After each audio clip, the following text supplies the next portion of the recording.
व्यासपीठ पर बैठ करके मुक्त कंठ से जो बोलते हैं इतनी पब्लिक के बीच में, तो कहीं ना कहीं तो सच्चाई होगी। चलो इसको थोड़ा सर्च कर लिया जाए, प्रयोग करके देखें कहां तक सच्चाई है। अब उस लाला जी ने योजना बनाई, अर्धरात्रि में अपनी खटिया से उठे, अपनी खटिया से उठे, इतना सुंदर बंगला बनाया हुआ है, उस बंगले के अंदर सामने दो दो पिलरों का डिजाइनदार बहुत सुंदर बरामदा है। तो लाला जी ने योजना बनाई, अर्धरात्रि में उस दो पिलरों के बीच में टांग फंसा करके और मरने का बहाना कर लिया। अब सेठानी ने देखा इधर उधर, लाला जी कहाँ गए, बाहर निकल करके देखा तो लाला जी तो खंभों के बीच में फंसे पड़े। हिला करके देखा, कुछ दिखाई नहीं दिया। इधर उधर चिल्लाई, बेटे बहू सारे चारों तरफ से दौड़ दौड़ करके अपने अपने रूम से निकल करके आए। क्या हुआ क्या हुआ क्या हुआ, कोशिश की निकालने के लिए। लाला जी ने थोड़ा सांस खींच लिया, शरीर को थोड़ा टाइट किया, अब निकल नहीं रहे। प्रातःकालीन हुई, अब प्रातःकालीन हुई तो सेठ के लड़के ने सोचा भी चलो किसी मजदूर को बुलवा करके एक पिलर को तुड़वा देते हैं। और जैसे ही तुड़वाने के लिए मजदूर को बुलाया गया, लाला जी की पत्नी को पता चला। उन्होंने कहा क्या करवा रहे हो? बेटे ने कहा माँ ये खंभा टूटेगा नहीं तो पिताजी लिकड़ेंगे कैसे, क्योंकि अब संस्कार तो करना पड़ेगा। अब घूरते हुए सेठानी ने कहा अरे दुष्टो, तुम्हें पता है तुम्हारे पिताजी ने दिन की भूख रात की नींद छोड़ छोड़ करके पता नहीं आज कलकत्ता, आज बंबई, आज बंगलोर, आज उड़ीसा, कहां कहां से पैसा इकट्ठा किया और इतना लंबा चौड़ा परिवार, फिर भी उसने परिवार को समय नहीं दिया। पैसा कमाया, रात दिन लगा रहा और अपने पैसे से कलकत्ता से मिस्त्री बुलवाए थे, सारा पत्थर बाहर से आया है। ये डिजाइन हमारे आसपास शहर में कहीं भी नहीं है। अगर ये पिलर तोड़ दोगे तो सारे बंगले की शो खराब हो जाएगी। तो बेटे ने कहा तो माँ अब पिताजी को तो निकालना पड़ेगा। अब सेठानी ने कहा पिताजी तो मर गए, अब इनको क्या पता क्या होने वाला है, इसलिए एक बात बताऊं, क्या किसी डॉक्टर को बुलवाओ और तुम्हारे पिताजी की टांग कटवाओ, टांग के टुकड़े हो जाएंगे, टुकड़े जला देना, जलाना ही तो है, बंगला क्यों तोड़ो। और लाला जी सुन रहे हैं इस बात को और यकीन हुआ कि हाँ ये बाबा लोग ठीक कहते हैं। अब जैसे ही टांग काटने वाले को बुलवाया और अपना औजार लेकर के जैसे ही टांग काटने के लिए तैयार हुआ तो लाला जी कोई मरे थोड़ी थे, नारायण हरि, आंखें खोली और आराम से अपनी टांग को बाहर निकाला। तो उसे यकीन हुआ कि बाबा लोग ठीक कहते थे, कोई किसी का नहीं है, जीते जी का है ये मेला। बाद में अगर कोई आप चाहो कि मेरा पुत्र इतना बढ़िया है, तुम्हारे लिए इतना पिंडदान करेगा, ये कथा करवाएगा, ये यज्ञ करवाएगा, गयादि श्राद्ध करवाएगा, ये करवाएगा, तो इस बात को भूल जाइएगा। और इस बात को अपने आप के ऊपर भी ढाल लो। हम अपने पितरों के लिए कितनी कथा और कितनी गयाजी करवा रहे हैं, हमारी कितनी श्रद्धा है तो संतान भी हमारी होगी भाई। दूसरे के ऊपर ना छोड़ करके जो अपने हाथ से जो भी पुण्य बनता है वो करो, और जितना भगवान का नाम लिया जाता है भगवान का नाम लो, और परिवार में रहो, परिवार में फंसो मत, अपनी ड्यूटी समझ करके अपना कर्तव्य निभाते रहो। हम ये नहीं कहते कि घर छोड़ दो, परिवार छोड़ दो, हरिद्वार में चले जाओ, नहीं, परिवार में रहो, परिवार में रहो, फंसो मत। और जितना बन सके जीते जी जब तक अपने हाथ में है तब तक कुछ कर सकते हो तो करो। बाकी इस भाव को त्याग देना कि हमारे बाद में कोई और कर देगा, कुछ मिलने वाला नहीं है भाई। इसलिए अपने कल्याण का रास्ता स्वयं चुनना पड़ेगा। तो गजराज ने सोचा कि अंत समय में कोई काम आने वाला नहीं है, और उसी समय जब देखा जो भर सूंड पानी के ऊपर है सारा पानी में विलीन हो चुका था, उस समय हाथी ने प्रभु को पुकारा, और जैसे ही पुकारा हाथी की आवाज सुनकर के प्रभु ऐसे दौड़े कि कहने में और शब्दों के निकलने में देर हुई, प्रभु के आने में देर नहीं हुई। तत्काल आए, सुदर्शन को छोड़ा, ग्रह को मुक्त किया, प्रभु ने अपने हाथ से सूंड को पकड़ा और हाथी को जल से बाहर किया। बोलिए भक्तवत्सल भगवान की। श्री सुखदेव जी महाराज कहते हैं, राजन, इसी क्रम में एक बार देवराज इंद्र देवताओं के साथ स्वर्ग की सभा में बैठे हैं, आमोद प्रमोद से सोमरस का पान कर रहे हैं, अप्सराएं नृत्य कर रही हैं और आनंद ले रहे हैं। उसी महफिल के समय देवगुरु बृहस्पति वहीं पर आ जाते हैं। देवराज इंद्र ने अपना मुंह मोड़ लिया, रे इस रंग में ये बूढ़े खसूट भंग करने कैसे आ गए? आनंद की महफिल चल रही थी, आनंद की पार्टी चल रही थी, और ये बूढ़े बाबा कहां से चले आए पता नहीं। इतना सोच करके मुंह फेर लिया, अब तो सारा रस खराब हो जाएगा। गुरुजी ने भी देख लिया कि अब देवराज इंद्र अपने पद के मद में होकर के बुजुर्गों से मुंह फेरने लगे हैं, वहीं से स्वर्ग का त्याग कर दिया और वापिस आ गए। इस बात का पता चला दैत्य गुरु शुक्राचार्य को। शुक्राचार्य ने दैत्यराज बलि से कहा, राजन, स्वर्ग पर आक्रमण करो। क्यों? क्योंकि देवताओं के ऊपर अब कोई आशीर्वाद देने वाला नहीं है।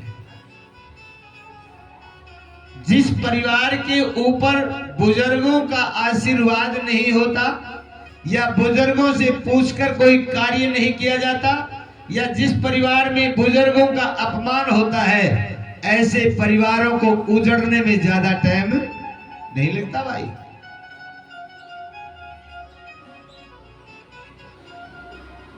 इसलिए सावधान, हमेशा बुजुर्गों की सेवा, उनका आशीर्वाद जब तक मिलता रहेगा, आपका भगवान भी कुछ नहीं बिगाड़ सकते।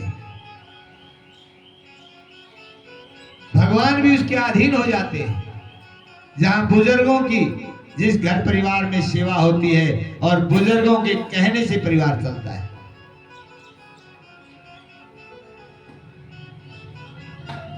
अब राक्षसों ने आक्रमण किया, देवताओं को मार मार करके भगाया, और स्वर्ग के ऊपर दैत्यराज बलि आरूढ़ हो गए। इधर ब्रह्मा जी के पास गए, देवता रोते बिलखते चिल्लाते। ब्रह्मा जी ने कहा, देवताओं, अब तो एक ही उपाय है, क्या? जब तक कोई आशीर्वाद तुम्हारे शीश पर नहीं होगा, तुम सुरक्षित नहीं रह सकते। इसलिए कोई न कोई गुरु धारण करो, गुरु बनाओ, गुरु की शरण में जाओ। अगर अच्छा गुरु मिल गया तो तुम्हारा कल्याण कर सकता है। ऐसा कौन है पिता में? आप तो सृष्टि के रचने वाले हैं, आपको तो सब ज्ञान है। ब्रह्मा जी ने बताया, त्वष्टा ऋषि के पुत्र है विश्वरूप, विश्वरूप को गुरु बनाओ।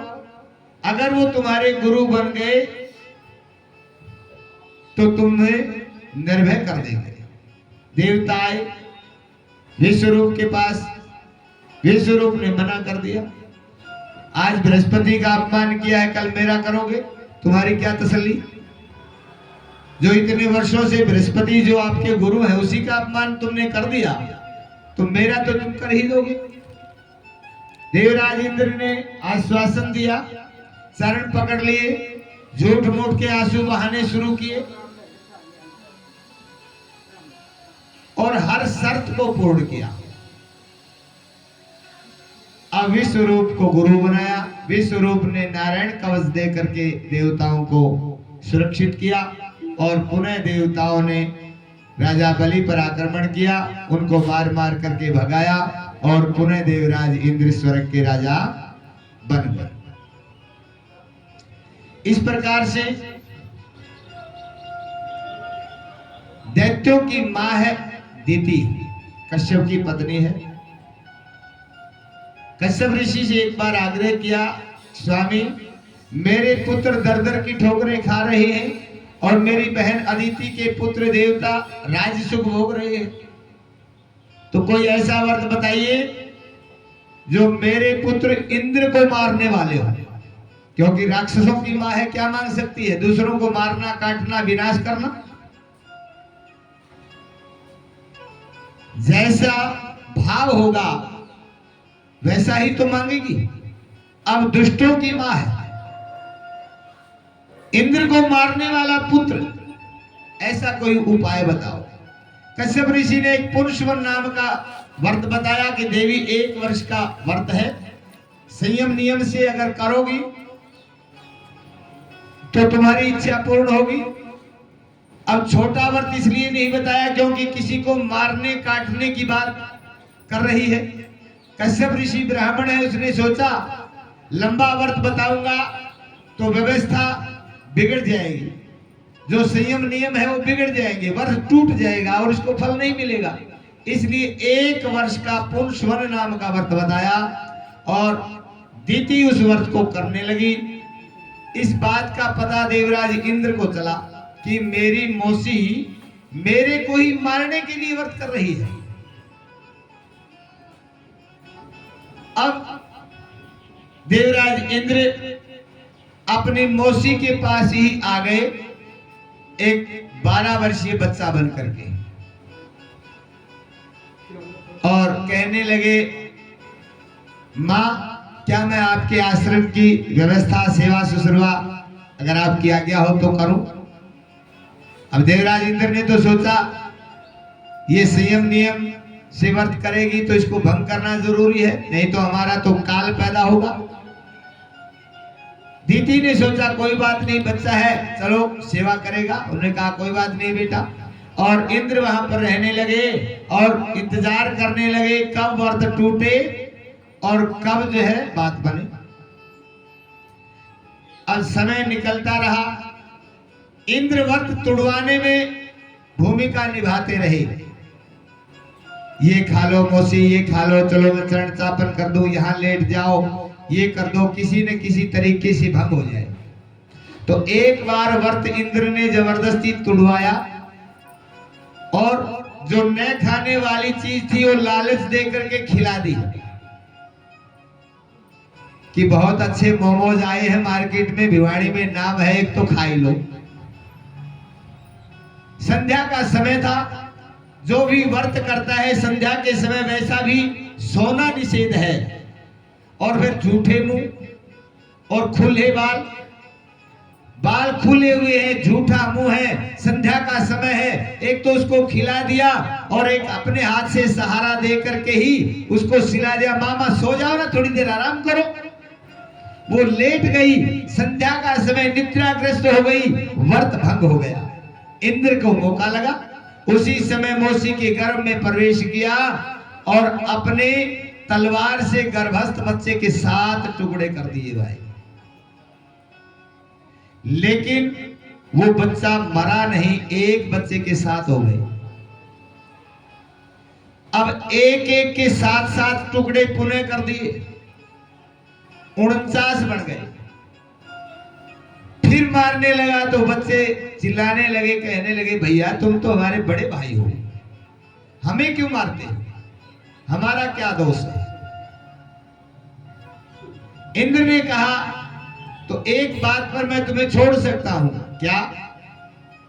अगर मेरा कहना मानो और मेरे दास बन करके रहो, मेरे सेवक बन करके रहोगे तो मैं तुम्हें जीवन दान दूंगा।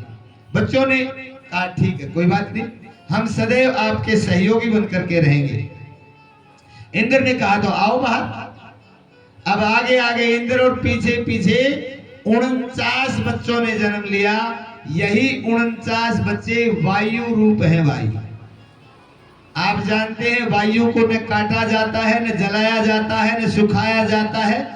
वायु की हत्या नहीं होती, वायु रूप बने।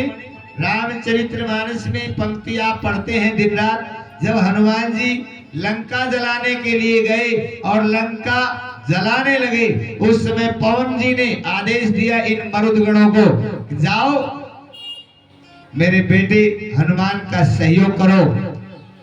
तो उसी समय जो है वो 49 मरुदगण हवा के रूप में ऐसे चले कि उस अग्नि ने ऐसी लपटों से पूरी लंका को जलाकर भस्म कर दिया है।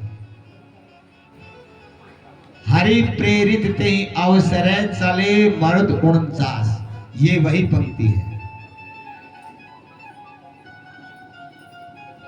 इस प्रकार से श्री सुखदेव जी महाराज कहने लगे, राजन, एक बार दुर्वासा ऋषि पूजा करके निकले थे और भगवान की प्रसादी माला हाथ में थी। सामने से देवराज इंद्र आ रहे थे। इंद्र ने प्रणाम किया, दुर्वासा जी ने वो प्रसादी माला देवराज इंद्र को आशीर्वाद के रूप में दे दी। अब देवराज इंद्र ने वो माला तो ले ली, लेकिन हीरे मोतियों की माला पहनने वाले देवराज 2 रुपए की फूल की माला किस काम की? उसने माला लेकर के, दुर्वासा जी तो आगे बढ़ गए, उसने हाथी के ऊपर फेंक दी। हाथी ने अपने सूंड से उस माला को उतारा और नीचे डाला और अपना पैर ऊपर रख दिया।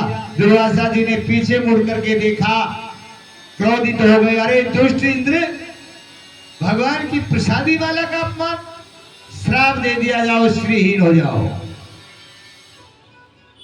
जैसे ही श्राप मिला, श्रीहीन होने का, उसी समय जो है पुनः राक्षसों को इस बात का पता चला।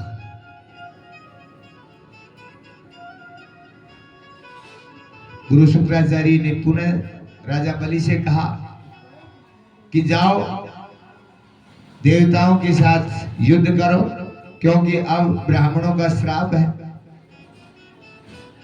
अब राजा बलि यज्ञ कर रहे हैं। यज्ञ के बीच में कोई लड़ाई नहीं हो सकती, क्योंकि शांति पूर्वक यज्ञ चलना चाहिए। इधर राक्षसों ने योजना बनाई कि गुरुजी ने कहा है, और दैत्यराज यज्ञ में लगे हुए हैं, और जो विश्व रूप इनका गुरु है वो हमारा भांजा है, क्योंकि राक्षसों की बहन है, त्वष्टा की पत्नी, विश्वरूप की मां। ये अपनी बहन के पास आते हैं, बहन से गिड़गिड़ाते हैं, रोते हैं, चिल्लाते हैं, और विश्वरूप को कहते हैं कि नित्य प्रति जो यज्ञ करते हैं स्वर्ग में, हमारे नाम की भी आहुति देते रहें।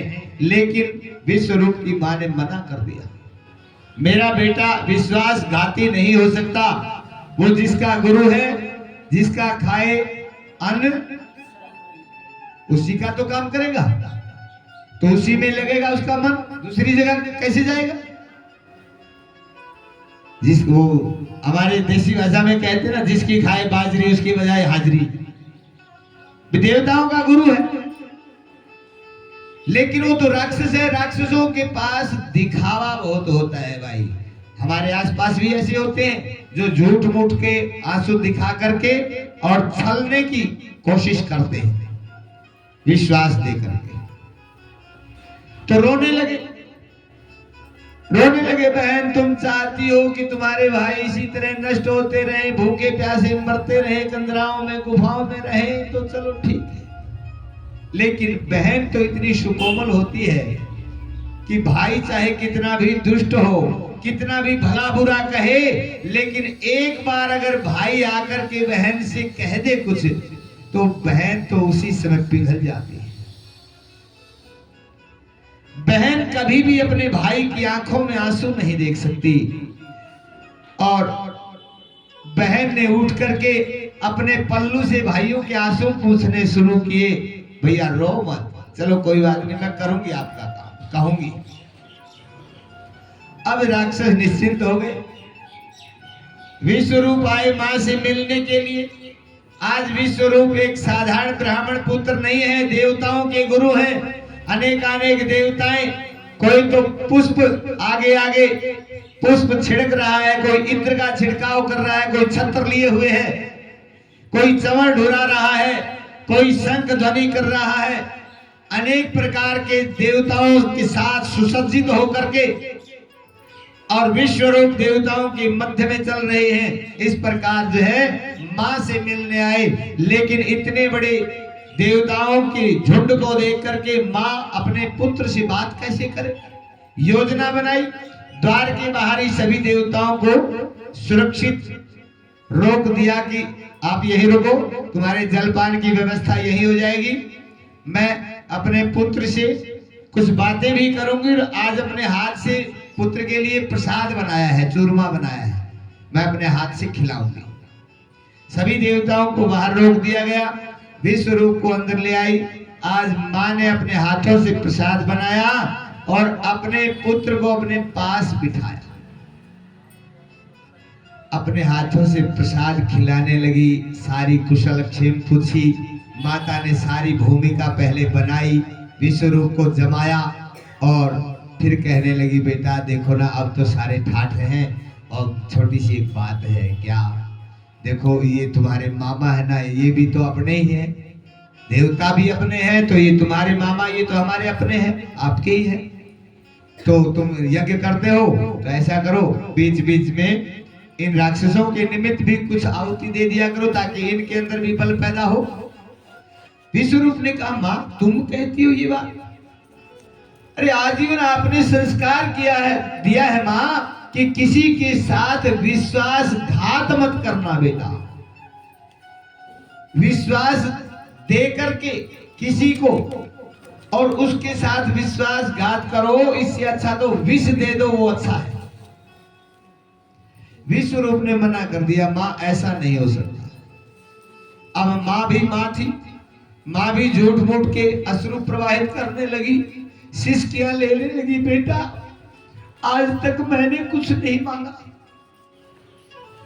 मैंने आपको गर्भ में रखा, पालना पोषणा की, गीले में मैं सोई, सूखे में तुम्हें सुलाया, पढ़ाया लिखाया। आज तुम इतने बड़े हो गए हो कि स्वर्ग के राजाओं के भी गुरु बन गए हो। आज मैंने छोटी सी याचना की, तुमने मना कर दिया। बस रखो जी रखो। बस बेटा यही दिन देखना बाकी था। अब मेरा क्या जीना, हमें क्या करना है? अब विश्वरूप ने मां की इस दशा को देखा।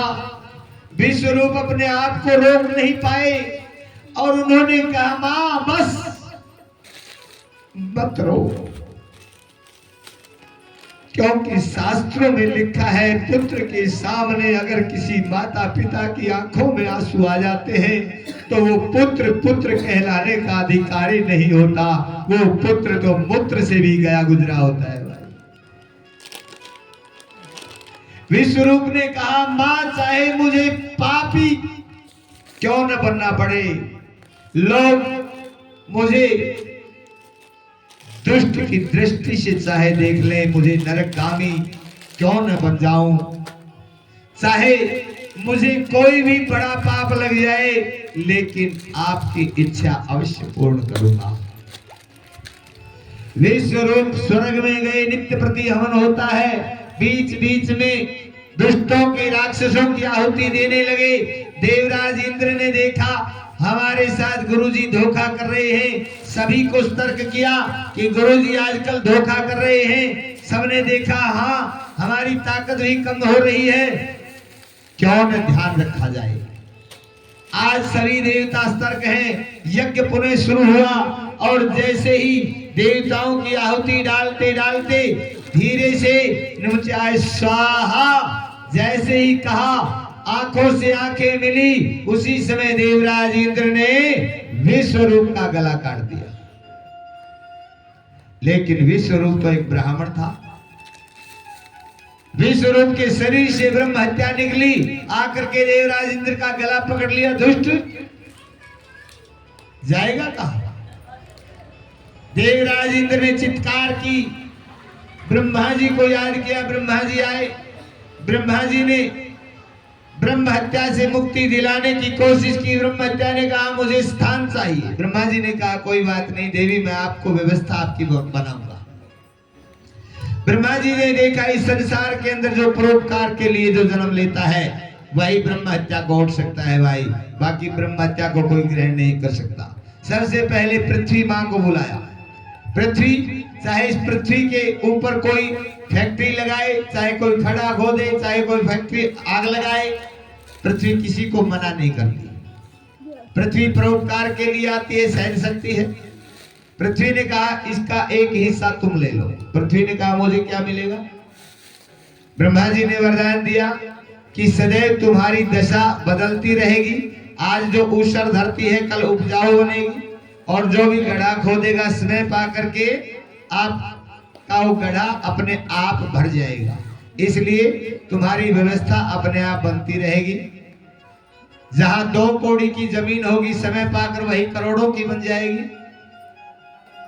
अब पृथ्वी ने एक हिस्सा ब्रह्म हत्या का स्वीकार किया, दूसरा हिस्सा वृक्षावली को बुलाया। वृक्ष भी चाहे कोई डंडा मारे, चाहे पत्थर मारे, चाहे हिलाए, चाहे तोड़े, लेकिन पत्थर मारने वाले को भी फल मिलता है, तोड़ने वाले को भी पत्ते मिलते हैं, हिलाने वाले को भी छाया मिलती है, कुछ न कुछ मिलता है। वृक्ष किसी से लेते नहीं है, देते हैं। वृक्षों ने कहा ब्रह्म हत्या का भाग तो लेंगे, लेकिन हमें क्या मिलेगा? ब्रह्मा जी ने कहा जो तुम्हारी एक टहनी ऊपर से काटेगा, 4 टहनी नीचे से फूट करके आएगी, तुम पुनः पलवित हो जाओगे। इस प्रकार से जो वृक्षों के अंदर जो गोंद लगता है ये ब्रह्म हत्या का प्रतीक है भाई। इसीलिए संत ब्राह्मण पहले गोंद नहीं खाते थे, आजकल तो ऐसा नहीं है, क्योंकि हमारी कथाएं ज्यादा संत महात्माओं के डेर और मठों में होती हैं। तो जहां जाते हैं तो गोंद के लड्डू पहले आते हैं स्वागत के लिए। आजकल गृहस्थी में या घरों में गोंद नहीं मिलता, लेकिन आश्रमों में जब भी जाते हैं तो गोंद के लड्डू से ही स्वागत होता है। पहले संत और ब्राह्मण गोंद नहीं खाते थे, क्योंकि ये ब्रह्म हत्या का प्रतीक है भाई। अब तीसरा जल को बुलाया। जल ने भी एक हिस्सा ग्रहण किया। बदले में क्या मिलेगा कि बहता पानी सदैव पवित्र रहेगा और ब्रह्म हत्या जल के ऊपर रहेगी। अगर उसको हटा करके कोई भी स्नान करेगा तो उसे ब्रह्म हत्या का पाप नहीं लगेगा। तो जल के ऊपर जो काई होती है भाई, ये ब्रह्म हत्या का प्रतीक है। बुजुर्ग माताएं जानती होंगी, जो पहले कार्तिक स्नान किया करती, आजकल की बच्चियों को तो पता नहीं। तालाब में जब जाती थी सुबह सुबह स्नान करने के लिए, तो पहले उस ब्रह्म हत्या को हटाती थी, हाथ से हटा करके फिर डुबकी लगाती थी। तो हटाने का मतलब है ब्रह्म हत्या को हटाओ फिर स्नान करो, वो स्नान शुद्ध होता है। चौथा हिस्सा माताओं को बुलाया कि देवियां भी परोपकार के लिए संसार में आती हैं, पूरा जीवन दूसरों के लिए बिताती हैं, इनका अपना कोई स्वार्थ नहीं होता भाई। प्राणों की आहुति तक दे देती हैं परोपकार के लिए। ब्रह्मा जी ने इनको बुलाया कि एक ही सांप ले लो। देवियों ने कहा तो हमें क्या मिलेगा पितामह? ब्रह्मा जी ने कहा तुम्हें सदैव पति का सुख मिलता रहेगा, ये मैं वरदान देता हूं। तो ये जो मासिक धर्म देखने में मिलता है ये ब्रह्म हत्या का प्रतीक है। इस प्रकार से 4 दिन में माताएं शुद्ध होती हैं और 6 रात्रि के बाद पूजा में बैठने का अधिकार प्राप्त हो जाता है। 6 दिन से पहले मंदिर में माताओं को नहीं जाना चाहिए भाई। 6 रात्रि के बाद वो शुद्ध होती हैं और फिर पूजा में बैठने का अधिकार उन्हें प्राप्त होता है। इस प्रकार से 4 भागों में ब्रह्म हत्या को बांटा। इधर विश्वरूप के पिता त्वष्टा को पता चला कि देवराज इंद्र ने मेरे पुत्र का वध कर दिया। यज्ञ करते हुए दक्षिणाभिमुख होकर के हो भट स्वाहा क्रोधावेश में आहुति ऐसी डाली कि वृत्रासुर का प्राप्त हुआ यज्ञ से। वृत्रासुर नाम का एक विशाल काय राक्षस पैदा हुआ और आकर के पिता को प्रणाम करके कहने लगा, पिताश्री क्या करना है, किसको तोड़ना है, किसको मरोड़ना है, क्या करना है, किसी पहाड़ को समुद्र में फेंकना है, पृथ्वी को समुद्र में ही फेंक दो।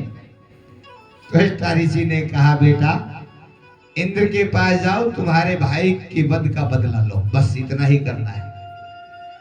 विकराल रूप धारण करके मानो काल स्वरूप वृत्रासुर बन करके स्वर्ग की तरफ दौड़ा।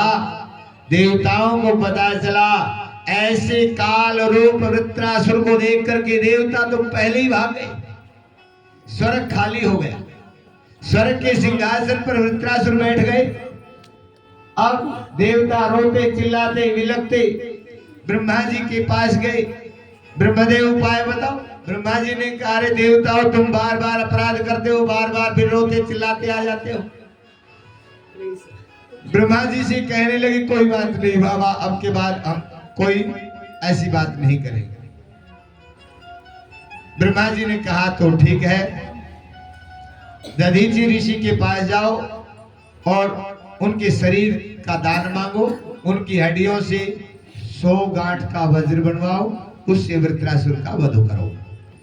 दधीचि ऋषि के पास आए, क्षमा याचना कर प्रार्थना की, आने का कारण पूछा कि आपका शरीर चाहिए। ब्राह्मण देवता तो परोपकारी होते हैं, उन्हें सोचा ये शरीर तो छोड़ना ही पड़ेगा, आज नहीं तो कल, 2 दिन के बाद, इसलिए अगर मेरा शरीर किसी देवता के काम आता है तो ये मेरा सौभाग्य रहेगा। उसी समय प्राणायाम के द्वारा अपने शरीर का त्याग किया, गौ से चाट चाट करके हड्डियों को साफ करवाया। उसी दिन से गौ का मुख अपवित्र माना जाता है भाई।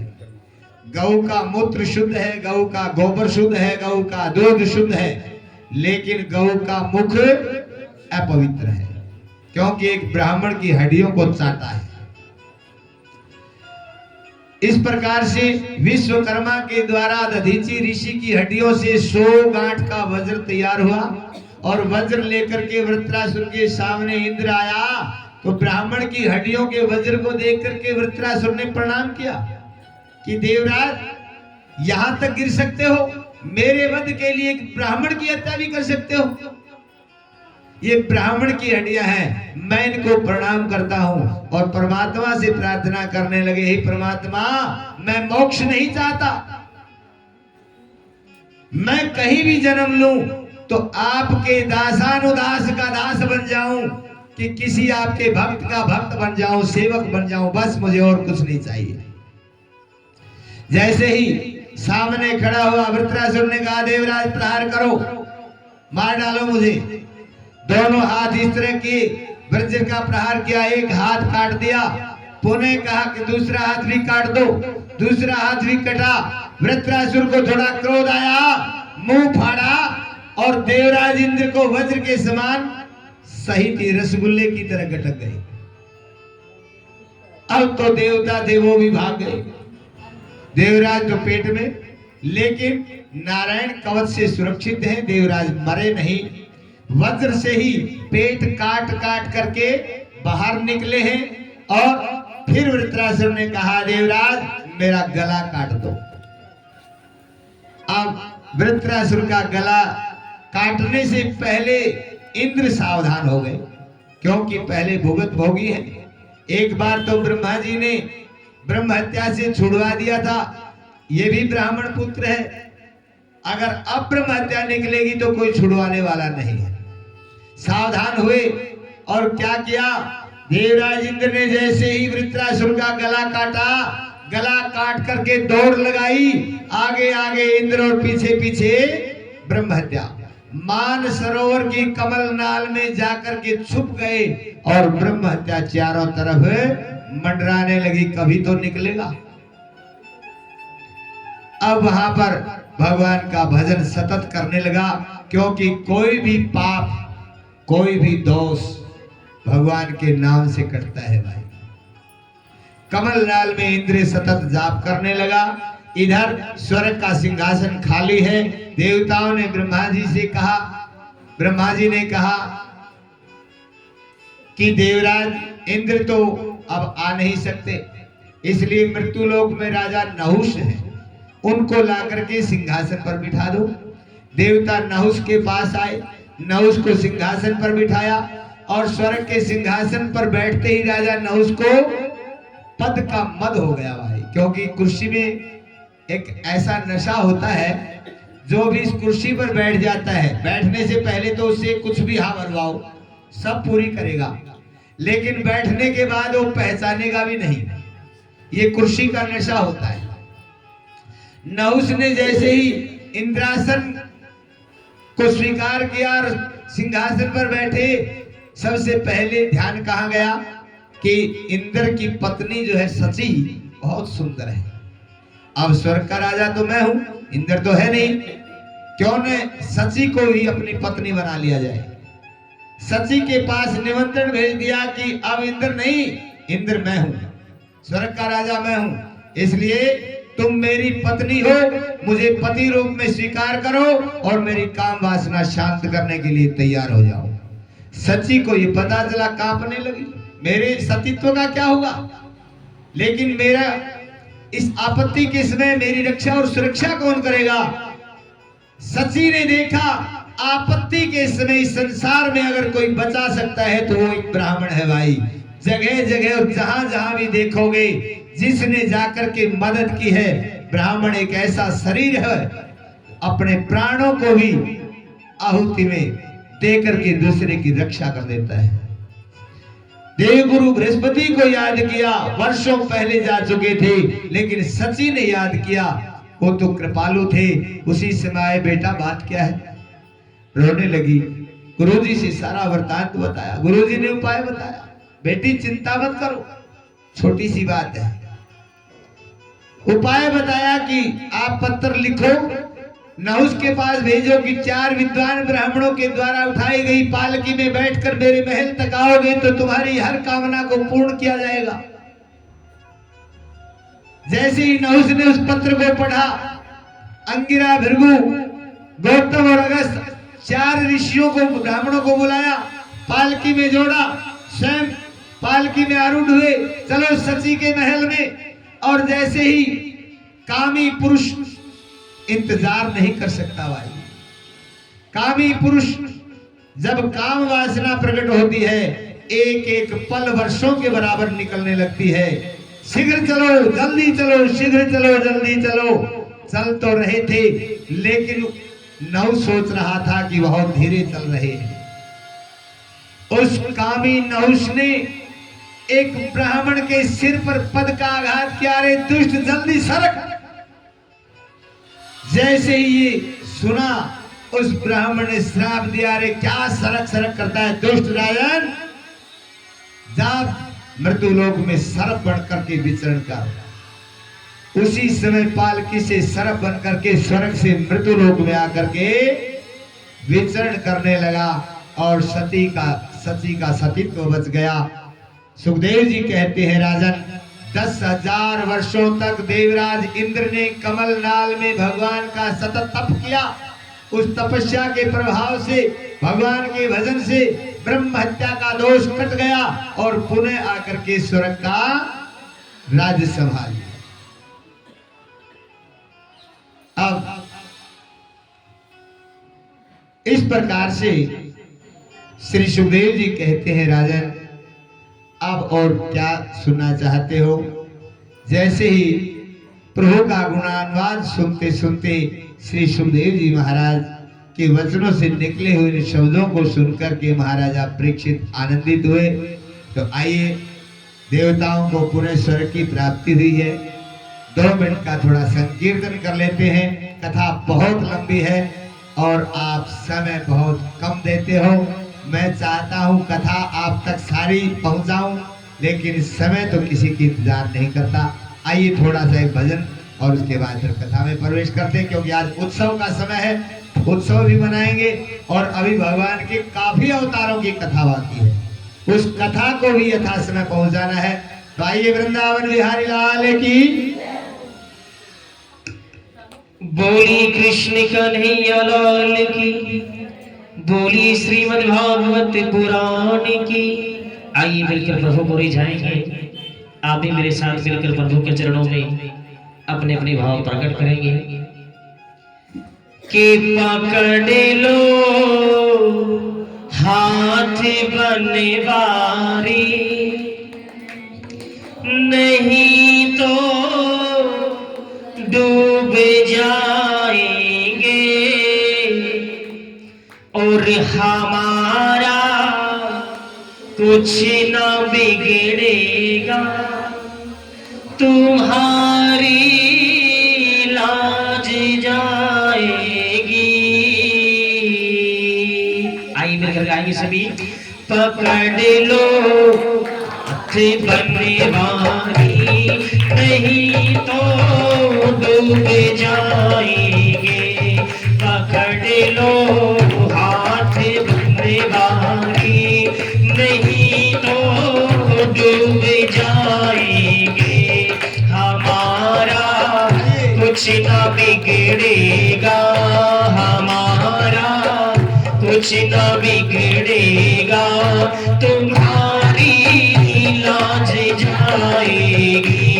पकड़ लो हाथ बनवारी, नहीं तो डूब जाएंगे।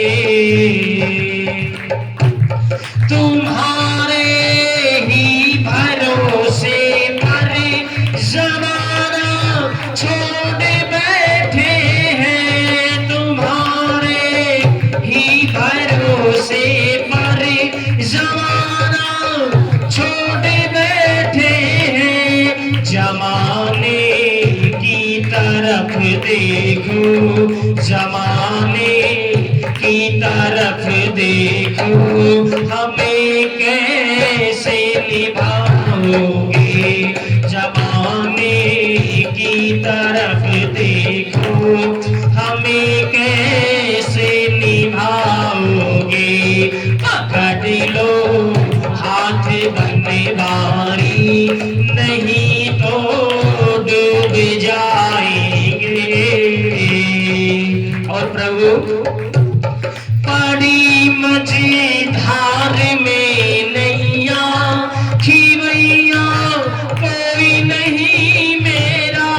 पड़ी मझधार में नैया, खिवैया कोई नहीं मेरा, खिवैया कोई नहीं मेरा।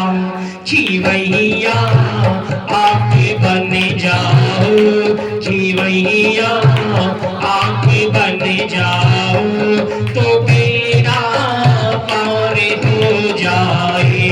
खिवैया आप बन जाओ, तो बेड़ा पार हो जाए। पकड़ लो हाथ बनवारी, नहीं तो डूब जाएंगे। और भक्त भगवान से कहता है प्रभु, धरी है पाप की गठरी, वचन पापों का है भारी। धरी है पाप की गठरी, वचन पापों का है भारी, वचन पापों का है भारी।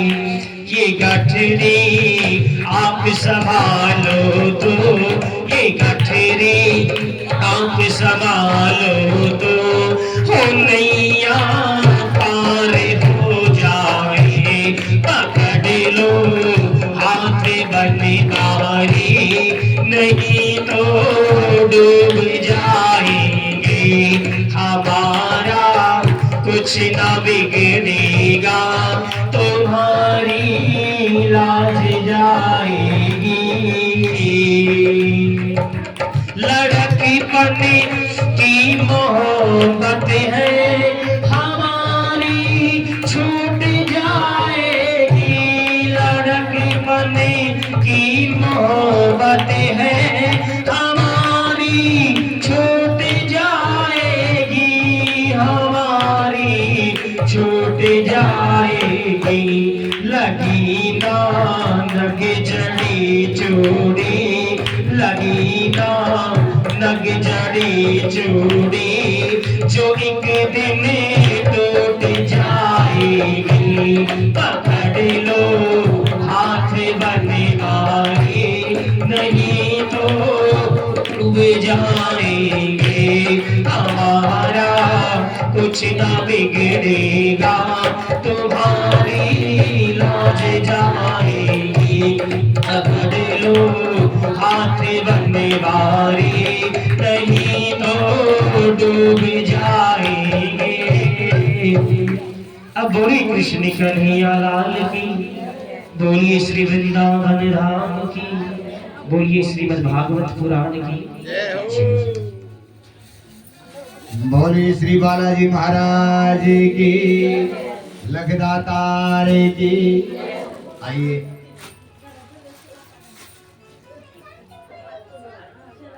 भाई, ये बात तो पक्ष भी कर लियो।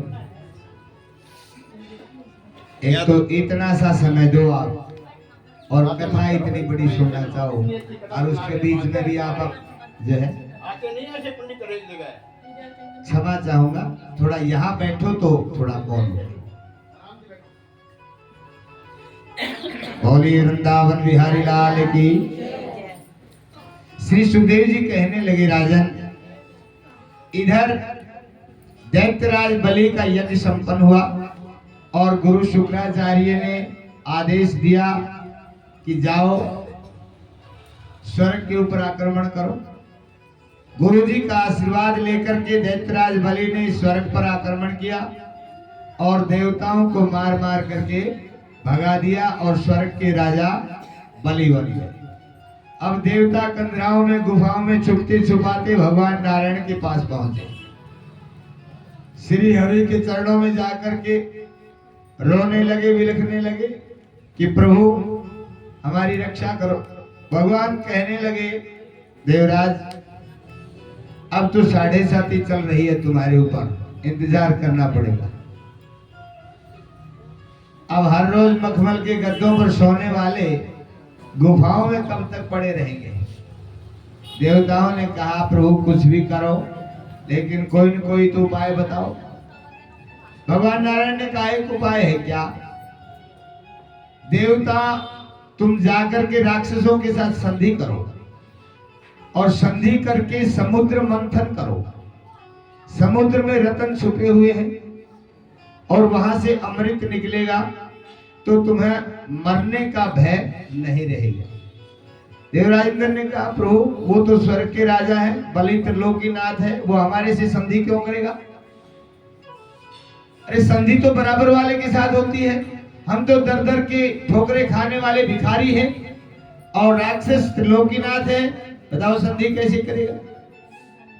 भगवान ने कहा, कोई बात नहीं, जो राक्षस होते हैं ना, जो दुष्ट होते हैं, उनको मृत्यु का बड़ा भय होता है, वो मरना तो नहीं चाहते। चाहे खटिया पर पड़े पड़े कराते रहे, चाहे उठने की भी हिम्मत ना हो, लेकिन मरने से डरते हैं। ये पहचान होती है, वो मरना ही नहीं चाहते।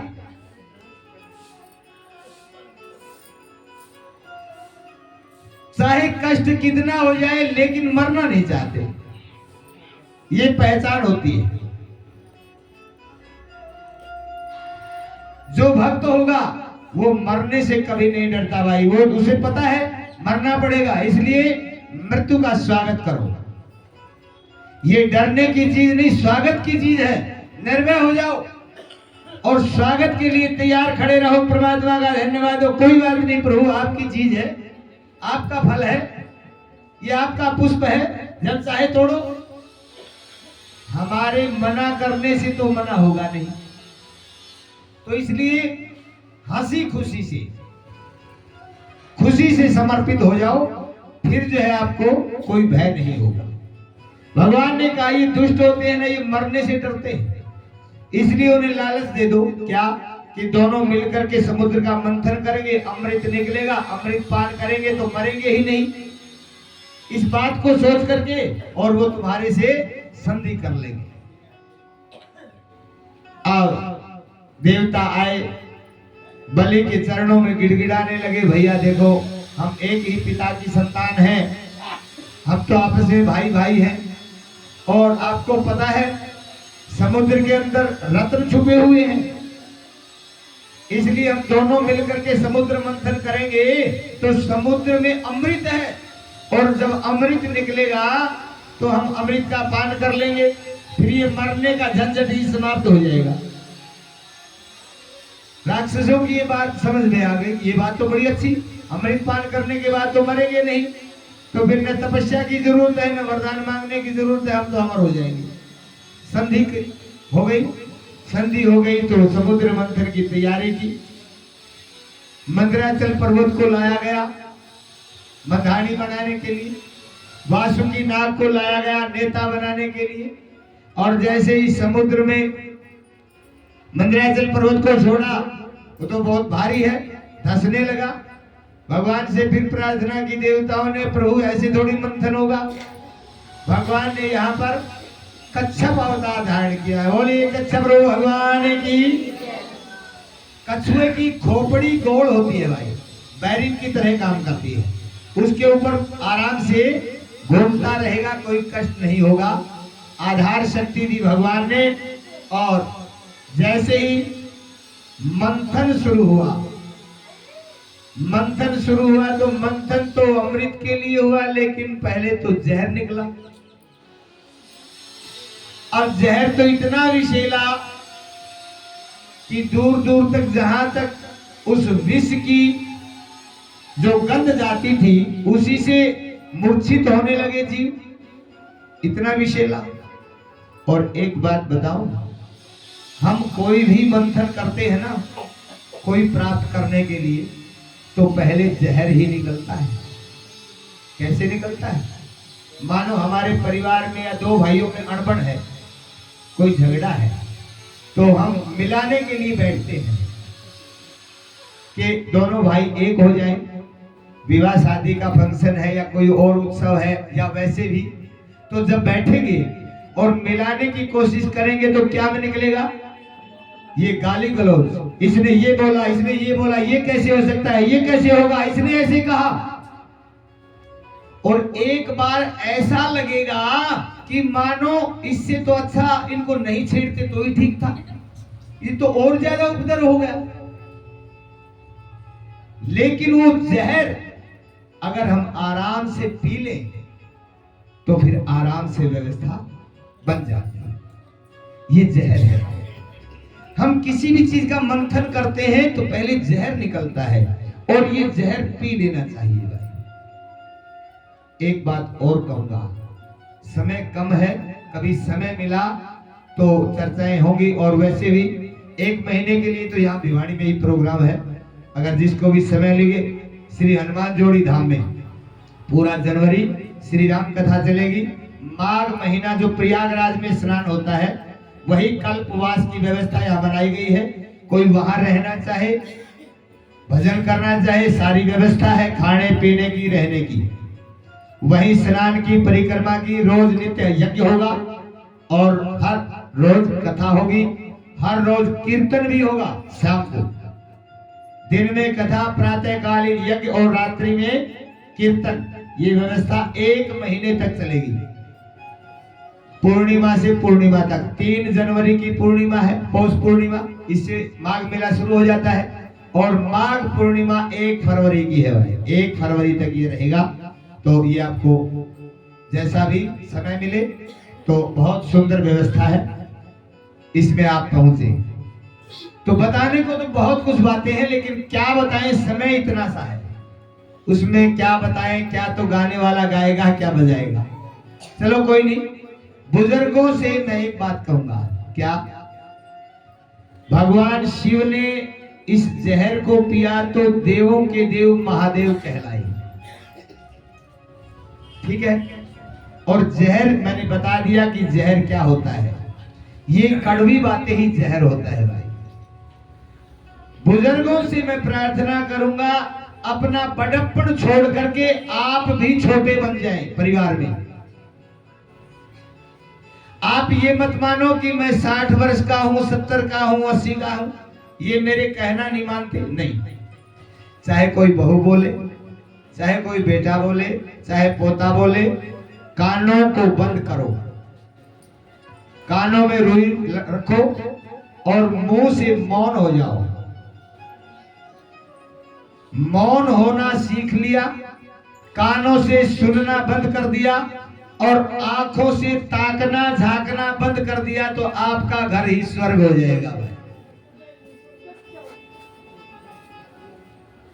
कौन बहू क्या कर रही है, कौन बहू किसके से बात कर रही है, कौन कब कहा क्या कर रही, सब छोड़ दो। ये ताकना झांकना, ये दौरानी जेठानी आपस में क्या चर्चा कर रही है, किसने क्या कहा, क्या सुना, ये देखना, झांकना, ताकना, सुनना।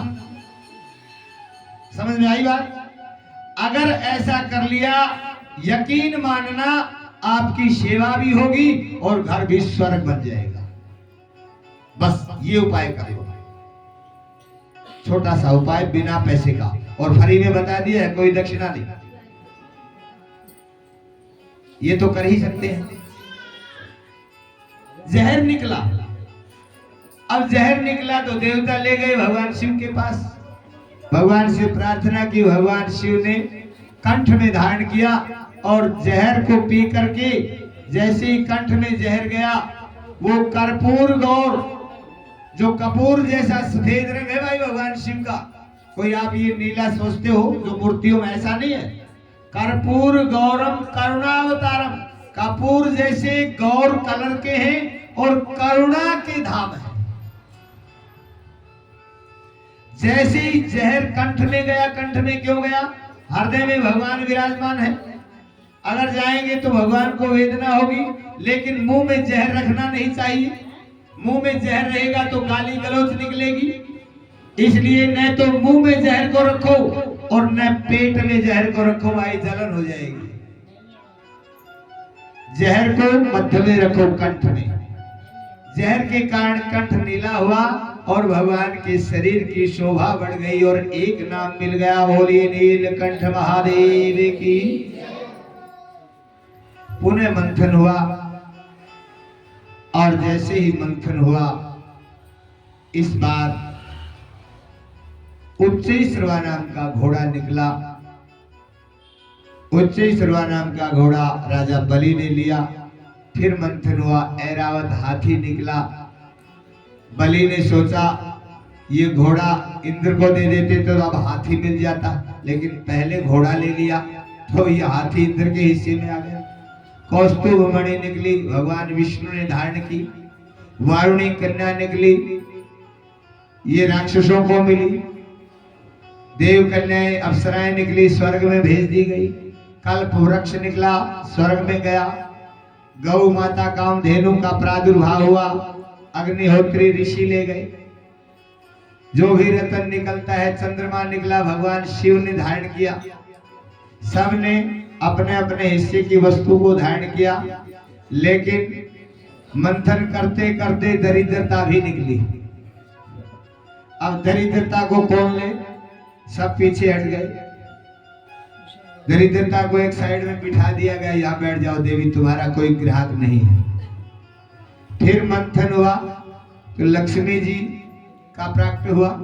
लक्ष्मी को देख करके सभी लालायित हुए, टूट टूट पड़ने लगे, लक्ष्मी मुझे चाहिए। लक्ष्मी ने कहा सुनो, पहले बड़ी बहन घर में बैठी है तो छोटी बहन का रिश्ता कैसे होगा? पहले विवाह बड़ी बहन का होगा, इसको ले जाओ। अब देखा भगवान नारायण ने ये भी दरिद्रता को भी पहले आना था, बाद में क्यों नहीं आई? मेरे बीच में रुकावट पड़ी। भगवान ने एक उपाय बता, देखा संसार में परोपकार के लिए जीने वाले तो ब्राह्मण हैं। उदालक नाम के ब्राह्मण को बोला, ब्राह्मण देवता प्रणाम। ब्राह्मण देवता है, बोले प्रभु क्या आदेश है कि दरिद्रता को ले जाओ। ये दरिद्रता ब्राह्मणों के पल्ले मंड दी। तभी आप किसी भी प्रसंग में सुनते होंगे, कथा में, वहां पर जो है गरीब ब्राह्मण रहता था, कहीं आपने ये नहीं मिलेगा एक करोड़पति ब्राह्मण था, क्योंकि भगवान ने पहले ही व्यवस्था बना दी। और फिर भी ब्राह्मण मस्त है, कोई बात नहीं, उन्हें पता है जो मिला है यही मिलता है और जो बचता है यही छोड़ के जाता है। क्यों बोझ बनना है, किसके लिए बनना है? भगवान का भजन करो, आनंद लो, जब तक जीवन है हंसते खेलते आनंद रूप से प्रभु के चरणों में बिताओ। बस बड़ा सुनहरी मौका मिला है, ये मौका मनुष्य शरीर का बार बार नहीं मिलता। ये एक ऑप्शन होता है जीव के लिए, अनेक योनियों में घूमते घूमते, कि चलो एक बार मनुष्य का जन्म देते हैं, तुमको कुछ कर सकते हो तो करके दिखाओ। अगर ये जन्म भी पशुओं की तरह, अरे खाना पीना सोना बच्चे पैदा करना तो पशु भी करते हैं। आहार निद्रा भय मैथुनम से सामान्य में तत् पशु नराणाम। ये सोना पीना खाना बच्चे पैदा करना पशु और मनुष्य में फर्क क्या है? लेकिन अगर देखा जाए तो मनुष्य तो इन पशुओं से भी गिरा हुआ है। पशु तो अपना आहार, मांसाहारी पशु मांस खाएगा, घास खाने वाला घास खाता है, लेकिन मनुष्य जो फंस जाए, चाहे जीता फंसे चाहे मुर्दा, कच्चा फंसे चाहे पक्का, कुछ भी नहीं छोड़। इससे बुरा हो सकता है कुछ? कोई मर्यादा नहीं, न खाने पीने पर, न बच्चे पैदा करने पर, न भोग विलास पर। अरे पशु भी मर्यादा में रहते हैं, एक मर्यादा होती है, एक समय होता है भोग विलास का, लेकिन मनुष्य के पास कोई समय नहीं, कोई मर्यादा नहीं। न कोई पर्व है, न कोई उत्सव, न कोई वार, न कोई तिथि, न कोई समय, न कोई तीर्थ। तीर्थ मंदिरों में भी ये प्रदूषण फैला दिया, और फिर हम अपने आप को धर्मात्मा मानते हैं, मनुष्य मानते हैं।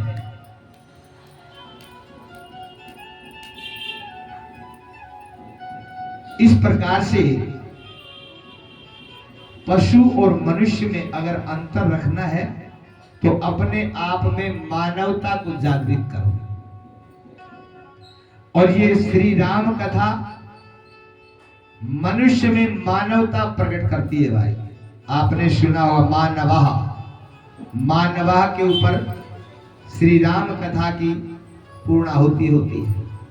जो एक बार भी रामायण का पाठ कर लेता है या पाठ सुन लेता है वो मनुष्य अवश्य बन जाता है, ये मेरा विश्वास है। ये रामायण में कला है, चाहे कितना भी पापी हो, एक बार कथा जिसने पढ़ लिया या सुन लिया मन लगा के, वो मनुष्य अवश्य बन जाएगा, मानवता जागृत होगी।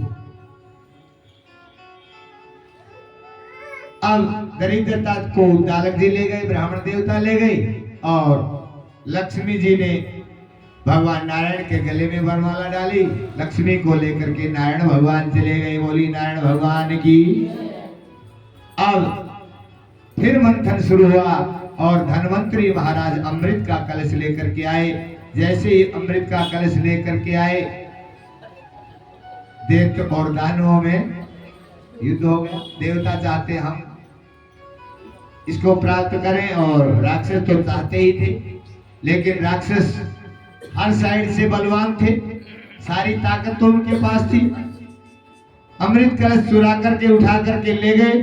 अब देवता मुंह ताक रहे हैं खड़े खड़े, क्या करें बेचारे। नारायण को याद किया, प्रभु अमृत भी निकला, आपके कहने से इतना श्रम भी किया, लेकिन अमृत तो ले गए। भगवान ने यहाँ पर व्यवस्था बनाई, बहुत विस्तार की लीला। नमस्कार करके आगे बढ़ते हैं। भगवान ने यहाँ पर मोहिनी रूप धारण किया और राक्षसों को अपने सौंदर्य का पान करवाया और देवताओं को अमृत पान करवाया। और जैसे ही अमृत पान करवा रहे थे, वहीं पर सिंहिका राक्षसी का एक पुत्र है स्वरभानु नाम का, सूर्य और चंद्रमा के मध्य में खड़ा होकर के देव रूप बना करके उसने भी अमृत का पान किया। लेकिन जैसे ही सूर्य चंद्रमा ने इशारा दिया कि महाराज ये तो राक्षस है, भगवान ने वहीं पर सुदर्शन से उसका गला तो काट दिया, लेकिन अमृत नीचे जा चुका था। मरे नहीं, एक के दो बन। उसी दिन से ये राहु सूर्य और चंद्रमा को ग्रहण लगाते हैं भाई। ये राहु और केतु दो बन गए, नवग्रहों में इनकी पूजा होती है और जन्म कुंडली में राहु और केतु से ही फलादेश किया जाता है भाई। जब राहु केतु के अंदर सारे ग्रह हो जाते हैं तो एक तालाबंद हो जाता है, जिसको आपने सुना होगा काल सर्प दोष। ये भगवान शिव की पूजा से ठीक हो जाता है। इस प्रकार से देवताओं ने अमृत पिया, देवासुर संग्राम हुआ, देवताओं ने राक्षसों को मार मार करके गिरा दिया, सभी राक्षस मर गए और देवता स्वर्ग के ऊपर देवराज इंद्र सिंहासन पर बैठ गए। इधर गुरु शुक्राचार्य ने अपनी मृत संजीवनी बूटी से सभी राक्षसों को पुनर्जीवित कर दिया और राजा बलि को विश्वजीत नाम का एक यज्ञ करवाया और विश्वजीत यज्ञ करवा के आशीर्वाद दिया, जाओ बलि अब तुम्हें संसार में कोई हरा नहीं सकता। पुनः बलि ने आक्रमण किया और देवताओं को फिर मार मार करके भगा दिया। अब इतना मारा है राक्षसों ने क्योंकि देवताओं ने अमृतपान कर रखा है, उन्हें मृत्यु का भय नहीं था तो जल्दी वो हटे नहीं। तो ऐसी चोट मारी कि देवता रोते रोते ये कहने लगे, अरे अब तो चाह कर के भी हम मर नहीं सकते, इतनी चोट मारी। और देवताओं को भगाया और ये कहा जहां भी देवता दिखाई देंगे यही व्यवहार होगा। तो कोई कंदराओं में, कोई गुफाओं में, बर्फीली पहाड़ियों में इस तरह छुप करके रहने लगे। और ऐसा भाव देख करके देवताओं की मां अदिति कश्यप ऋषि के पास गई, उन्होंने विनय याचना की और कश्यप जी ने पयोव्रत नाम का एक व्रत बताया। अदिति ने पयोव्रत किया। जो माताएं पुत्र चाहती हैं ये पयोव्रत हम कथाओं में बताते हैं और बहुत सी माताओं को पुत्र प्राप्ति हुई है भाई। ज्यादा समय नहीं लगता, 1 वर्ष के अंदर ही पुत्र की प्राप्ति हो जाती है। कब किया जाता है? फाल्गुन शुक्ला प्रतिपदा से फाल्गुन शुक्ला द्वादशी तक 12 दिन का व्रत होता है। देसी गाय का दूध पी करके, गौशाला में रह करके, पृथ्वी पर शयन करके और हर संयम नियम का पालन करते हुए, सतत भगवान का जप करते हुए, बाल कृष्ण भगवान की छवि को नजरों में रखते हुए इस व्रत को सविधि पूर्ण किया जाता है। और जो भी माता चाहे शादी को 20-30 वर्ष भी हो गए हो कोई बात नहीं, क्यों? क्योंकि 32 वर्ष शादी के जिसके हो गए थे वहां तक का तो प्रमाण हमारे पास है। जिसके डॉक्टरों ने मना कर दिया था कि बच्चे नहीं हो सकते, वो माताएं मां बन गई है भाई इस व्रत के करने से। इतना प्रभावी व्रत है, ये स्वयं सुखदेव जी महाराज ने बताया। पयोवृत्ति किया, पयोवृत्ति के प्रभाव से भगवान स्वयं प्रकट हुए। मां अदिति से कहने लगी, क्या चाहती हो? मेरे पुत्रों का राज्य चाहती हूं। भगवान ने कहा, मां बलि ब्राह्मणों का भक्त है, ब्राह्मण भक्त है, और जो ब्राह्मण भक्त होता है हम चाह करके भी उसका कुछ बिगाड़ नहीं सकते। क्यों? क्योंकि जब तक ब्राह्मणों का आशीर्वाद जिस परिवार पर रहता है भगवान चाह करके भी उस परिवार का कुछ बिगाड़ नहीं सकते। भगवान ने कहा, मां मैं कुछ नहीं कर सकता, हाँ आपने व्रत किया है, आपको फल अवश्य मिलेगा, लेकिन एक काम करूंगा। क्या? आपके व्रत के प्रभाव से मैं वामन रूप में आऊंगा और एक भिखारी बन करके, याचक बन करके बलि के सामने जाऊंगा, झोली पसारूंगा और मांग करके आपके पुत्रों का राज्य आपको दूंगा। इतना कर सकता हूं, बाकी ब्राह्मण भक्त के सामने मेरी आंख उठाकर देखने की भी ताकत नहीं है। क्यों? आप भी गाती हैं, औरों से रहा जी भगत सिमहारा रे, औरों से रहा जी। भगवान कहते मैं सारे संसार को पल में जीत सकता हूं, लेकिन मेरे भक्तों के सामने तो मैं बिल्कुल छोटा हूं। भाद्रपद शुक्ला द्वादशी बुधवार का दिन स्वर्ण नक्षत्र अभिजीत मुहूर्त के अंदर वामन भगवान दीति के कक्ष में प्रकट होते हैं। बोलिए वामन भगवान की। अब यज्ञोपवीत आदि संस्कार पूर्ण हुए। सभी ने वामन भगवान को अपनी अपनी इच्छा से भेंट पूजा दी। गुरु बृहस्पति ने गुरु दक्षिणा मांगी कि बटुक मेरे शिष्यों को, देवताओं को उनका राज्य लौटा दो बस। अब वामन भगवान बलि की यज्ञशाला में जाते हैं। 100 अश्वमेघ का यज्ञ संकल्प लिया है, 99 पूर्ण हो चुके हैं, 100वां यज्ञ चल रहा है। याचक के रूप में वामन भगवान गए हैं। यज्ञ करते ही बलि ने देखा आज तो मानो साक्षात सूर्य नारायण भगवान ही एक वटुक ब्रह्मचारी के रूप में मेरी यज्ञशाला में आ गए। छोटे से ब्रह्मचारी को, इतने तेजस्वी ब्रह्मचारी को देख करके जीवन में पहली बार इतना सुंदर और तेजस्वी ब्रह्मचारी को देखा है। अपने आप को रोक नहीं सके और यज्ञ करते हुए राजा बलि खड़े हो गए। शुक्राचार्य ने कहा बलि क्या कहां जाते हो? गुरुदेव 2 मिनट। बाहर आए, ब्रह्मचारी को प्रणाम किया, पूछा कहां से आए हो? ब्रह्मचारी ने कहा मैं कश्यप ऋषि का पुत्र हूँ, अदिति मेरी माँ का नाम है, मैं ब्रह्मचारी हूँ और विचरण करते करते यहाँ से जा रहा था, सोचा यज्ञ भगवान के दर्शन कर लो, अब मैं जा रहा हूँ। रुको, पहली बार आए हो ना तो मेरे यज्ञ में आए हो, मेरा सौभाग्य है, मांग लो कुछ मांगो। ब्रह्मचारी ने कहा नहीं, हम ब्राह्मण हैं, हम मांग कर नहीं खाते, कर्म योगी ब्राह्मण है, कर्म करते हैं और कर्म करके जो दक्षिणा लेते हैं वही हमारे और हमारे परिवार को सुरक्षित रखती है भाई। अगर हम हाथ पसार करके मांगने लगे तो वो हमारा और हमारे परिवार का भला नहीं कर सकती, हमारा परिवार नष्ट हो जाएगा। इसलिए ब्रह्मचारी ने कहा मैं ब्राह्मण पुत्र हूं, मांगना नहीं जानता। बलि ने चरण पकड़ लिए, आप आए हो तो लेना पड़ेगा, बगैर लिए नहीं जा सकते। हमारे द्वार पर आज ब्राह्मण के चरण पड़े हैं तो खाली कैसे जा सकते हैं? भगवान ने कहा इतने आग्रह करते हो तो एक काम करो, क्या मुझे 3 पद पृथ्वी दे दो, अपने ही पैरों से नाप कर लूंगा, बस ज्यादा नहीं। बलि हंसने लगे, खिलखिलाने लगे, देखने में जितने छोटे हो बुद्धि भी इतनी छोटी, तुम्हारे 3 पद में तो 3 फुट जमीन भी नहीं आएगी बाबा, कम से कम इतने लो। आप अपनी तरफ मत देखो, हमारी तरफ तो देखो, किसके द्वार पर आए। ध्यान देने की बात है। बलि ने कहा आप अपनी औकात मत देखो, मेरी औकात देखो, किसके सामने आए हो। लेकिन आज उल्टा होता है। आज कोई ब्राह्मण जाता है तो देने वाला ब्राह्मण की औकात देखता है, किस औकात इसकी कितनी है, अपनी औकात को भूल जाता है। सबसे बड़े दुख का कारण है भाई। आज ब्राह्मणों को भिखारी मान लिया, अपने पैसे से इतने अंधे हो गए हैं और सोचते हैं बस ब्राह्मण की तो इतनी औकात है। ये उल्टा होता है।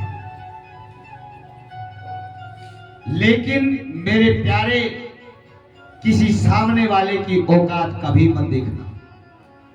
समय को बदलते देर नहीं लगती। सामने वाले की औकात देख करके कभी मत देना न लेना। अगर व्यवहार करना है तो अपनी औकात देख करके मेरी औकात कितनी है और मैं क्या कर सकता हूं, मेरा क्या फर्ज बनता है, उस औकात से आगे बढ़ोगे तो जीवन में तरक्की करोगे, फलोगे, फूलोगे और सदैव आबाद रहोगे। अगर सामने वाले की औकात देख करके चले तो कुछ नहीं मिलेगा। बलि ने कहा महाराज कम से कम मेरी औकात तो देखो। आज मेरे द्वार पर आए हो तो इतना मांगो कि जीवन में कभी मांगने की जरूरत ही ना पड़े। भगवान ने कहा नहीं, हम ज्यादा की जरूरत नहीं, बस इतना मांगते हैं हमारा आसन लग जाए और वहां पर हम जब भजन करें तो आकर के कोई उठाए ना कि खड़े हो ये हमारी जमीन है, क्योंकि हमें बार बार उठना पड़ता है। अगर 3 पद पृथ्वी दे दी तो हम आसन लगा करके बैठ जाएंगे और भजन कर लेंगे आराम से। बलि ने बहुत कोशिश की, भगवान ने कहा नहीं।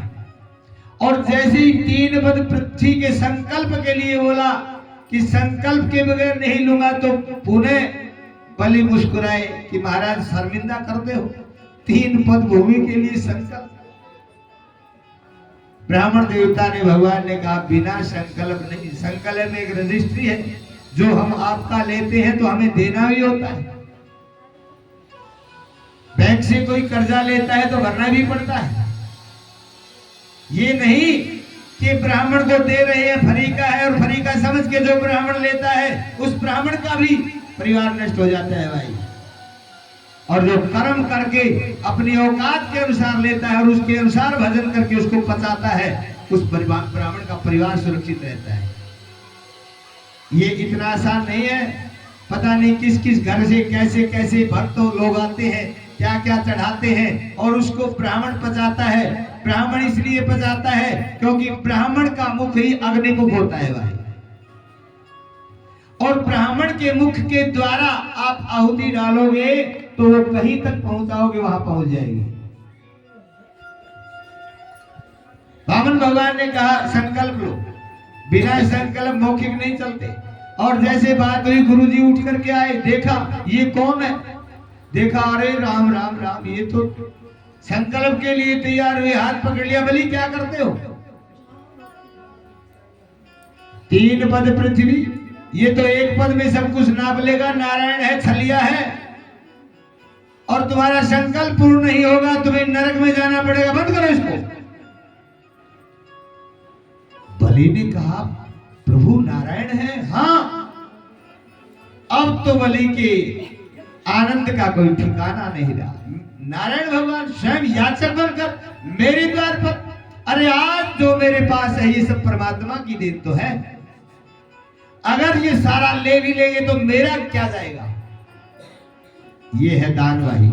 हम हर रोज आरती घुमाते हैं ना, तन मन धन सब कुछ है तेरा। क्यों तो भगवान को पागल बनाने की कोशिश करते हो, क्यों खुद पागल बन रहे हो, क्या मतलब है इसका। तन मन धन तो सारा सब कुछ दिखाते चौने नहीं। भगवान क्या करेगा हमारा, अरे हमारी काठी में कोई जेब से तो निकालेगा नहीं। बोलने में क्या जाता है, नहीं। मनसा वाचा कर्मणा, जो मन में हो वही शब्दों में हो भाई, और जो शब्दों में हो वही कर्म में हो। सफलता तब मिलेगी, दिखावे में सफलता नहीं है। इस तरह तो चाहे 2 बार नहीं 10 बार घुमाते रहो आरती और कहते रहो तन मन धन सब तेरा। बलि ने कहा जो भी कुछ है वो इनकी कृपा से है, अगर सब कुछ ले भी लिया तो मेरा क्या जाएगा। इसलिए एक बात और बलि कहने लगे, गुरुदेव आज तक जितने भी हमारे वंश में हुए हैं या बड़े बड़े राजा हुए हैं, उन्होंने सबने ब्राह्मणों की सेवा में सब कुछ लुटाया है और सब कुछ पाया है। राजा हरिश्चंद्र जैसे उन्हें अपने शरीर का विधान कर दिया। कितने उदाहरण दिए। बलि कहने लगे, गुरुदेव जिस धन से ब्राह्मणों को संतुष्ट ना किया जाए, ब्राह्मणों को खुश ना किया जाए, जो सत्कर्म में जिसका धन ना लगे, ऐसा धन जल करके राख हो जाना चाहिए भाई। ऐसे धन को पाकर हम जीवित नहीं रह सकते। ऐसे कलंकित होकर के, धनवान बन करके हम जीवित नहीं रह सकते। इससे अच्छा तो मर जाना अच्छा है। मैं कलंकित जीवन नहीं जी सकता, सारा लेगा तो मुझे खुशी होगी। इतना कह करके संकल्पित ले तैयार हुए। संकल्प लेने के लिए गुरुजी टोटी में खुशी गुस्सा को मारा, एक आंख फूट गई, गुरुजी निकल के भागे और 3 पद का संकल्प हुआ। एक पद में नीचे के लोग, दूसरे पद में ऊपर के लोग, तीसरा पद खाली। बलि नरक में जाना पड़ेगा, संकल्प 3 पद का है, पूर्ण करो। बलि ने कहा प्रभु आप चाहते तो एक पद में भी पूर्ण कर सकते थे, आप चाहते तो 3 पद में भी कर सकते थे, लेकिन कोई बात नहीं। एक बात पूछूं आपसे, क्या धन बड़ा होता है या धनवान बड़ा होता है? भगवान ने कहा धनवान बड़ा होता है, धन की महत्ता धनवान के साथ है। बलि ने कहा तो अब तक तो मेरा ऐश्वर्य नापा है आपने, मैं तो आपके सामने खड़ा हूं, एक तीसरा पद मेरे शीश पर रख करके मुझे भी नाप लो। भगवान बड़े प्रसन्न हुए, कहने लगे बलि मैं तुम्हें ठगने आया था लेकिन तुमने ठग लिया। आज भगवान का पद बलि के शीश पर है भाई। सारे पद जितने भी पद होते हैं सब छोटे होते हैं, जब प्रभु का पद किसी को मिल जाता है। रसातल का राज्य मिला, पहरेदार बन करके नारायण भगवान रहने लगे, वरदान दिया आते जाते समय मेरा दर्शन करते रहो। बहुत विस्तार की लीला है। आइए यहीं से नमस्कार करके बोलिए लक्ष्मी नारायण भगवान की। इसी क्रम में सूर्य वंश में सुखदेव जी जाते हैं। सूर्य वंश में बड़े बड़े राजा महाराजा हुए। सरियाती सुकन्या का भी यह प्रसंग आया, ययाति महाराज का भी प्रसंग आया, और इसी प्रसंगों के साथ फिर महाराजा बाहु के महाराजा सगड़ के अंशुमान के असमंजस, उनके दिलीप और दिलीप का पुत्र भागीरथ के द्वारा गंगा का निर्माण हुआ और सप्तलोक से गंगा पृथ्वी पर धराधार पर आई और महाराजा सगड़ के 60,000 पुत्रों का उद्धार करके अमरनाथ से बद्रीनाथ, गौमुख, हरिद्वार, गढ़गंगा, प्रयागराज से होती हुई और बंगाल की खाड़ी से कपिल देव महाराज के आश्रम से सगड़ के 60,000 पुत्रों का उद्धार करते हुए गंगा सागर में विलीन हो गई। बोली गंगे मैया की। इसी क्रम में और भी राजाओं का वर्णन आता है और अंत में महाराजा आज के रघु और इसी वंश महाराजा दशरथ अयोध्या नरेश, जिनके भगवान श्री रामचंद्र जी अवतार लेकर के आए। राम कथा आप सुनते ही हैं और ये सौभाग्य है जो 1 महीने का समय मिला तो राम कथा तो वहां सुनाएंगे। तो राम कथा यहीं से नमस्कार करते हैं। बोलिए श्री सीताराम भगवान की। राम राज्य चारों तरफ फैल गया। इसी में श्री सुखदेव जी महाराज चंद्रवंश में जाते हैं, चंद्रवंश का वृत्तांत सुनाया। फिर पुरुवंश में जाते हैं, पुरुवंश का वृत्तांत सुनाया और फिर इसी क्रम में यदुवंश में आते हैं।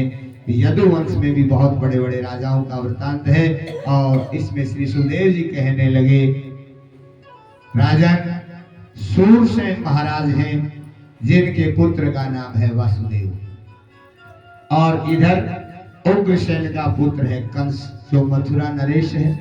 कंस ने अपने पिता उग्रसेन को ही जेल में बंद कर दिया और स्वयं राजगद्दी पर बैठ गए।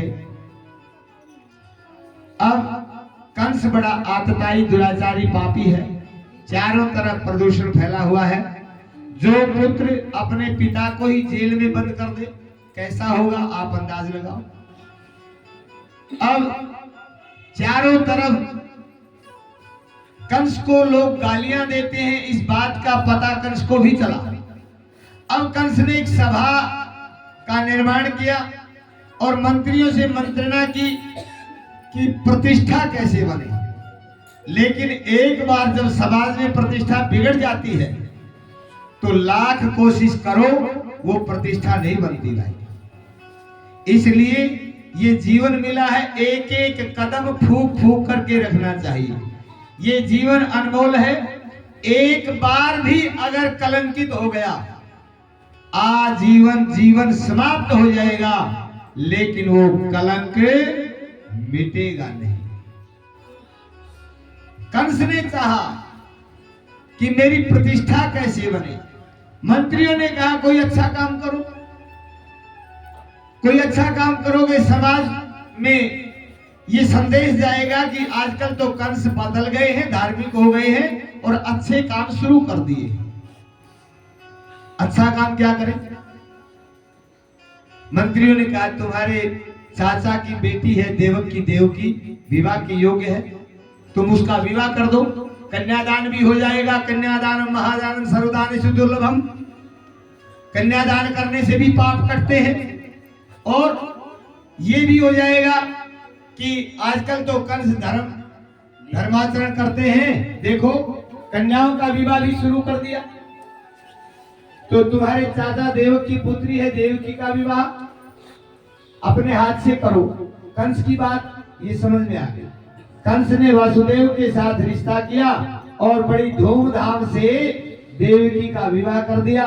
लेकिन इतने आनंदित हुए, प्रतिष्ठा बनाने की इतनी लगन है कि स्वयं मथुरा नरेश कंस रथारूढ़ होकर के, सारथी बन करके देवकी को अपने रथ से विदाई करने के लिए तैयार हुए।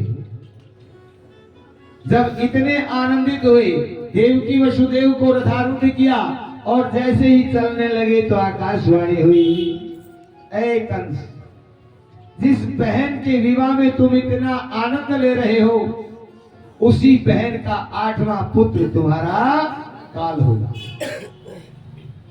अब पहले बता चुका हूं कि दुष्ट तो मृत्यु से डरते हैं। और जैसे ही काल की बात सुनी, या तो बहन के प्रेम में इतना प्रफुल्लित थे और उसी समय मौत सामने दिखी, अपने म्यान से तलवार को खींचा, दुल्हन के रूप में बैठी देवकी के केस पकड़े, झटका दिया, नीचे पटका, गर्दन काटने के लिए तैयार हुआ। वासुदेव ने हाथ पकड़ लिया, महाराज क्या करते हो? ये तुम्हारी छोटी चचेरी बहन तुम्हारी पुत्री के समान है। विवाह का चोला इसके शरीर पर है, हाथों में मेहंदी लगी हुई है, मांग में अभी अभी सिंदूर लगा है, तुम्हें इससे तो कोई भय नहीं। कंस ने कहा, आकाशवाणी नहीं सुनी? सुनी है ना? आकाशवाणी ने कहा है इसका 8वां पुत्र। देवकी से तो कोई भय नहीं। मैं वचन देता हूं, आकाशवाणी ने 8वें पुत्र की कही है, मैं वचन देता हूं जितने पुत्र होंगे मैं लाकर तुम्हें सौंप दूं। उस समय का सुखदेव जी कहते हैं, उस समय का वासुदेव सत्यवादी हरिश्चंद्र से भी ज्यादा वासुदेव को मानते थे। कंस ने वाणी पर विश्वास किया, एक शर्त के ऊपर, क्या मेरे पास मेरी जेल में रहना पड़ेगा? कोई बात नहीं, रहेंगे। वहीं पर मथुरा में जेल में दोनों को बंद कर दिया। समय निकलने लगा, प्रथम बच्चा देवकी के गर्भ से हुआ। वासुदेव ने लाकर के कंस को सौंपा। कंस ने देखा, प्रसन्न हुए। वासुदेव ने अपने वचन का पालन किया है, कहने लगे इसे ले जाओ, 8वें बच्चे की जरूरत है मुझे, इसकी कोई जरूरत नहीं, इसको ले जाओ। वासुदेव प्रसन्न हुए। इधर देवर्षि नारद ने देखा, ये दुष्ट कंस दया कैसे करने लगे, इस तरह दया करेंगे तो पाप का घड़ा कैसे भरेगा। एक गुलाब का पुष्प लेकर के पास में आ गए, हिलाते हुए दैत्यराज के सामने, कंस के सामने जैसे ही प्रवेश हुए, कंस ने प्रणाम किया। मुस्कुराते हुए देवर्षि नारद ने कहा, दैत्यराज वासुदेव आए थे? हाँ, कैसे आना हुआ? ओ, देवकी के गर्भ से एक बच्चे ने जन्म लिया है ना, तो उसने वचन दिया था, वो शर्त को पूर्ण करने के लिए आए हैं। मैंने कहा इस बच्चे से तो मेरा कोई वैर भाव नहीं है, मुझे तो 8वां बच्चा चाहिए। नारायण हरि का श्रवण करते हुए हंसते हुए नारद जी ने कहा, दैत्यराज तुम बड़े भोले हो क्या? इस पुष्प की 8वीं पंखड़ी बताओ कौन सी है? जिस पंखड़ी से शुरू करते हर 8वीं पंक्ति। नारद जी ने कहा ये देवताओं की माया है, पता नहीं कहां से गिनती शुरू कर दे, इसलिए उस बात पर मत जाओ। और कंस को इस बात का यकीन हुआ। कंस ने वासुदेव को पुनः बुलाया और जैसे ही बुलाया उस बच्चे को शिला पर मारा। इस प्रकार से सुखदेव जी कहते हैं 6 बच्चों का वध कर दिया। 7वीं बार बलराम जी गर्भ में आए, योग माया के द्वारा संकर्षण हुआ और उस गर्भस्थ बच्चे को नंद बाबा के यहाँ वसुदेव की दूसरी पत्नी रोहिणी उसके गर्भ में स्थापित कर दिया गया। कंस को पता चला गर्भ स्राव हो गया, चलो ये पाप मेरे हाथ से नहीं हुआ। समय निकला, 8वीं बार भगवान स्वयं अवतार लेने के लिए तैयार हुए। योग माया से कहा तुम नंद बाबा के यहाँ यशोदा के कक्ष में प्रकट होना और मैं देवकी के यहाँ प्रकट होने जा रहा हूँ। लीला का समय आया। जैसे ही कंस को पता चला पहरा बढ़ा दिया गया। समय आया, भाद्रपद महीना कृष्ण पक्ष अष्टमी का दिन, रोहिणी नक्षत्र शुरू हुआ। रात्रि में ही भगवान श्री कृष्ण प्रकट हुए। माँ को चतुर्भुजी रूप दिखा करके माँ बाबा को सारा वृतांत बताया कि मुझे यहाँ से उठा करके नंद बाबा के यहाँ पहुंचा दो, वहां मेरी योग माया मिलेगी, उसको ले आना, बस बाकी काम मेरा। ये सारी बातें हुई। रात्रि के 12 बजे 5 मिनट में कृष्ण भगवान की जय हो।